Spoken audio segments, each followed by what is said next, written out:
हा जो काय कॉंग्रेस जनता पार्टी आहे, आता कॉंग्रेस जनता पार्टीवर राज्याच्या मुख्यमंत्र्यांनी मत व्यक्त करण्याचं कारण नाही आणि त्यांचा रोष कशा करता हे त्यांनी समजून घेतलं पाहिजे. त्यांच्या मागण्या काय आहेत? नीट परीक्षेत त्या संदर्भात पेपर लीक झाले, पेपर फुटले, विकत घेण्यात आल्या प्रश्नपत्रिका नीटच्या यंत्रणेतून. खरं म्हणजे मुख्यमंत्र्यांना, आमच्या राज्याच्या मुख्यमंत्र्यांना त्यांनी खेद व्यक्त करायला पाहिजे होता की विद्यार्थ्यांना, तरुणांना आंदोलन करावं लागतंय यासाठी, कारण नीट पेपर फुटीचं केंद्र महाराष्ट्र आहे. देवेंद्रजी फडणवीस राज्याचे मुख्यमंत्री आहेत, राज्याचे गृहमंत्री आहेत आणि त्यांच्या राज्यामध्ये नीट पेपर फुटीचं मुख्य अड्डा आहे आणि हे सगळे लोक जे पकडलेले आहेत हे भारतीय जनता पक्षाशी संबंधित आहेत. त्याच्यामुळे त्यांना आनंद होणं स्वाभाविक आहे की काय ते काँग्रेस पार्टीला हे नाही, काय मिळालं नाही समर्थन. कोण म्हटलं समर्थन नाही मिळालं? काल देशभरातल्या 11 प्रमुख शहरांमध्ये, माहिती आहे का तुम्हाला मुख्यमंत्र्यांना, 11 प्रमुख शहरांमध्ये देशातल्या नीट पेपर फुटीविरुद्ध मोठं आंदोलन झालं. त्यांच्यावरती अश्रुधुराचे फवारे सोडण्यात आले, त्यांच्यावरती पाण्याचे फवारे सोडण्यात आले. हे आंदोलन काँग्रेस करत होतं, पण त्या आंदोलनावरचं लक्ष उडून जावं म्हणून जंतर मंतरला विशेष परवानगी देण्यात आली. आम्हाला आश्चर्य वाटलं की, आम्हाला असं वाटलं की आंदोलन करू देणार नाही. तेव्हा भारतीय जनता पक्षाच्या ज्या भूमिका आहेत या दुतोंडी भूमिका आहेत. कॉंग्रेस जनता पार्टी हे काय आमचं क्रिएशन नाही आहे.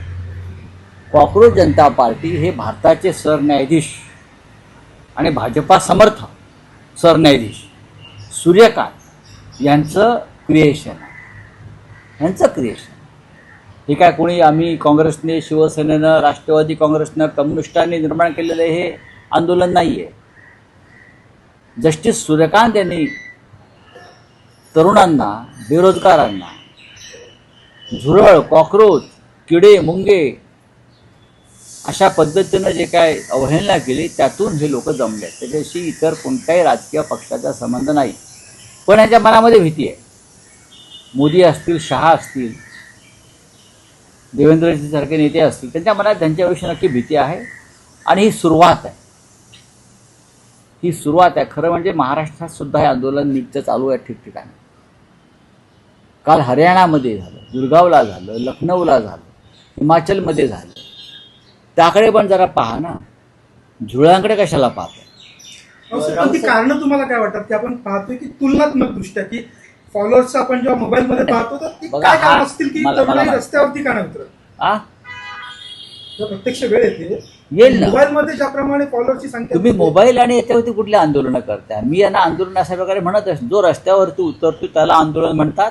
आणि अशा प्रकारचं आंदोलन काल बोललो ना देशातल्या अनेक शहरामध्ये झालं. मीडियाने दाखवलं नाही ते, आपण सोशल मीडियावर बघा.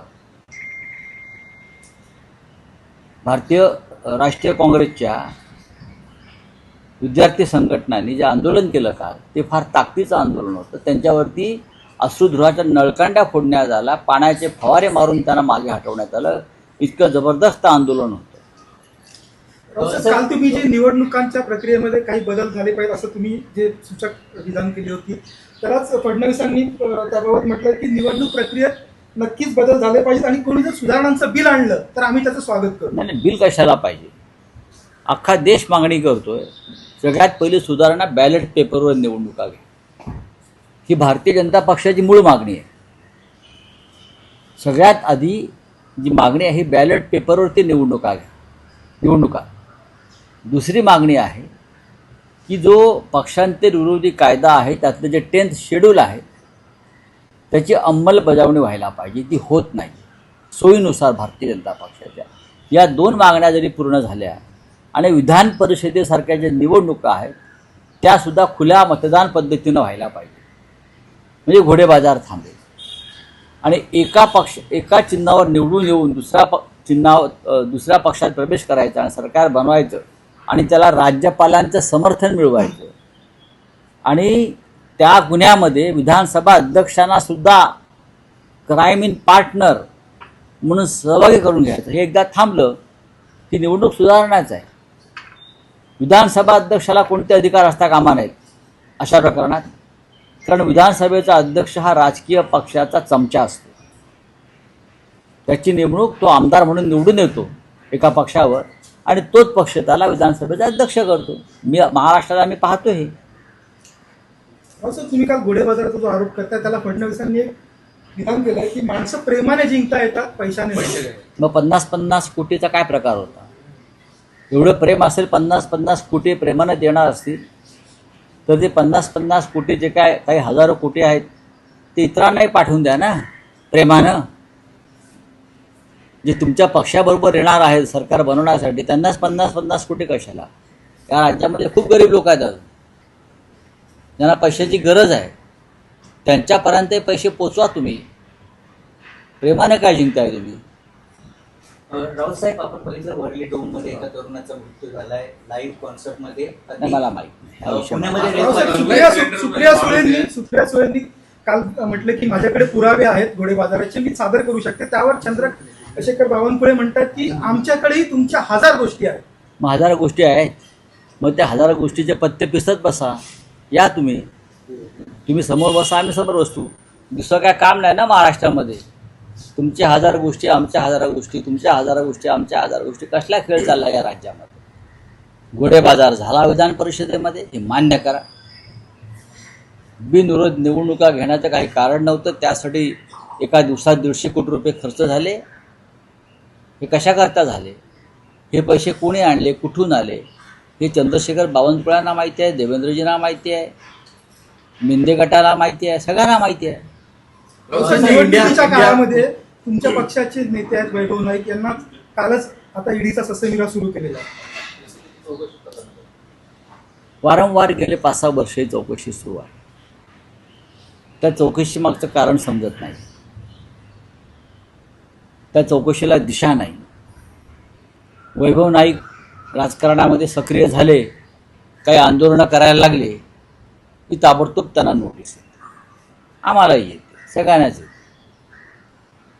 आता अशा वेळेला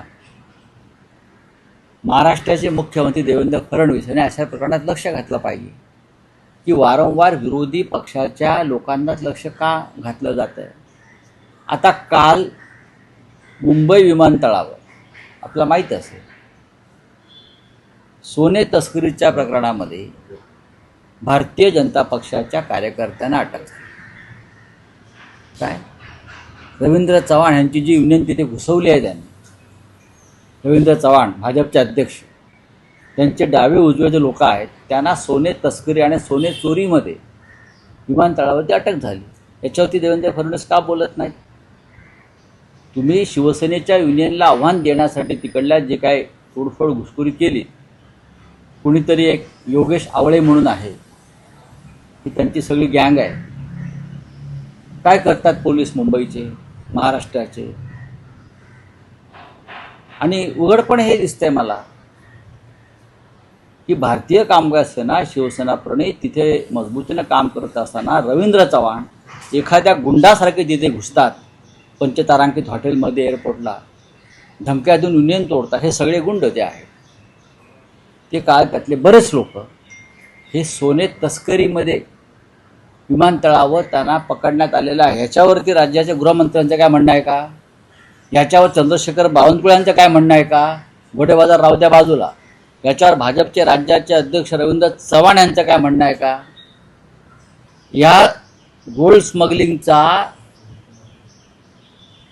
एअरपोर्टवरच्या गोल्ड स्मगलिंगवरती आपलं कंट्रोल राहावं म्हणून त्यांना तिथे युनियन पाहिजे स्वतःची.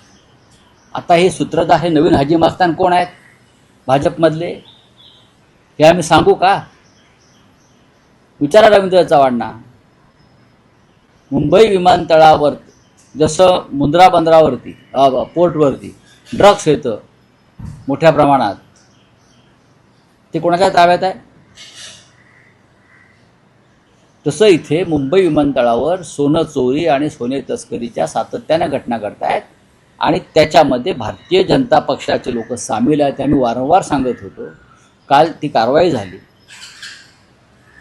आणि या सगळ्या गोष्टी आता उघड होतील. राऊत साहेब, इंडिया आघाडीची जी बैठक आहे त्यामध्ये स्वतः उद्धव ठाकरे उपस्थित राहणार आहात का फक्त तुम्हीच उपस्थित राहणार नाही, आहात? बघा असं आहे की आधी बैठक 7 तारखेला होती. आज आम्ही 7 तारखेला जाण्यासंदर्भात आमच्या चर्चा सुरू होती, पण ती बदलून अचानक 8 तारखेला केली. उद्या आमच्या पक्षाचे काही प्रमुख कार्यक्रम ठरलेले आहेत. त्याच्यामुळे आम्ही कळवलेलं आहे काँग्रेसच्या नेत्यांना की आम्ही जरी प्रत्यक्ष हजर राहिलो नाही तरी शिवसेना पक्षप्रमुख उद्धव ठाकरे हे व्हिडिओ कॉन्फरन्सिंगद्वारे बैठकीत सामील होते. आम्ही इंडिया ब्लॉकचे घटक आहोत. इंडिया ब्लॉक मजबूत असावा, एकसंघ असावा ही आमची कायम भूमिका आहे आणि आम्ही इथून त्यांच्या संपूर्ण बैठकीत हजर आहोत. राऊत साहेब, आतापर्यंत नवी मुंबईच्या शासकीय क्या है? हिंदी क्या है?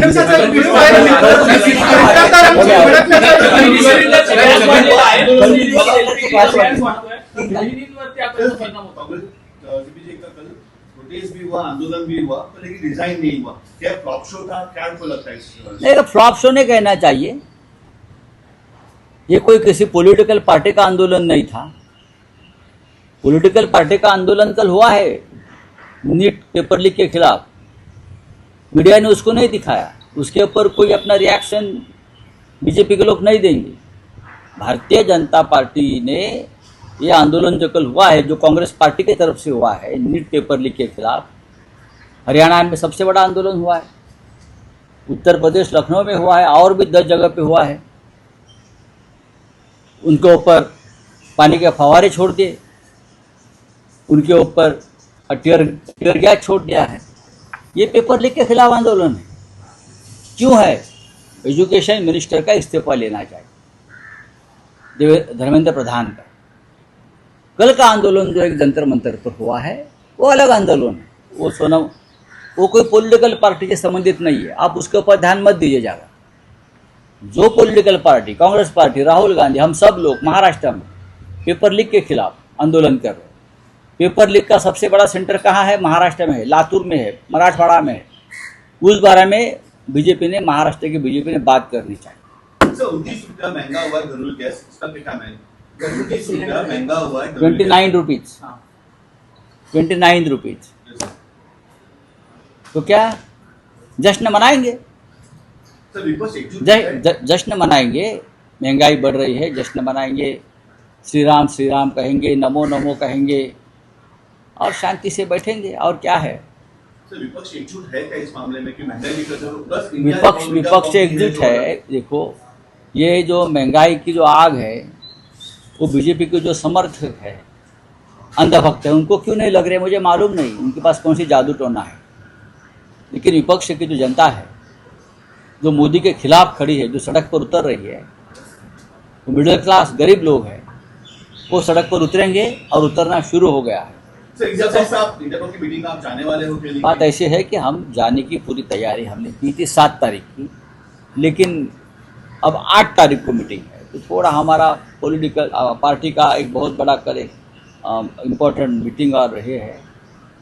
तो हमने ये रिक्वेस्ट किया है कांग्रेस के नेताओं से या कोऑर्डिनेटर से कि उद्धव ठाकरे की पार्टी चीफ ऑफ शिवसेना ये वीडियो कॉन्फ्रेंसिंग द्वारा इस मीटिंग में शामिल होंगे. लेकिन हम तन मन से, हमारा विचार पूरी तरह से इंडिया ब्लॉक के साथ है. इंडिया ब्लॉक मजबूती से, एकता से देश में खड़ा रहना चाहिए. सर 29 रुपयाने 29 महाग झालाय. भाजपचे समर्थक म्हणतात अंधभक्त. 5,000 रुपये जरी पेट्रोल झालं आणि 10,000 सिलेंडर झालं तर आम्ही खरेदी करू. पण ह्या ज्या झळा बसत आहेत त्या सामान्य मध्यमवर्गीयांना बसत आहेत. त्या गौतम अडाणी, राजेश मेहता किंवा अंबानी यांना बसत नाही आहेत ना. या गरिबांना, मध्यमवर्गीयांना बसत आहेत. त्याच्यावरती राज्याच्या मुख्यमंत्र्यांनी काहीतरी आपलं मत एकदा व्यक्त करावं. कॉक्रोच जनता पार्टीचं आंदोलन फ्लॉप झालं म्हणून ते आनंदात आहेत, पण महागाई वाढते आहे त्याच्याविषयी काय बोला जरा त्याच्यावर. सर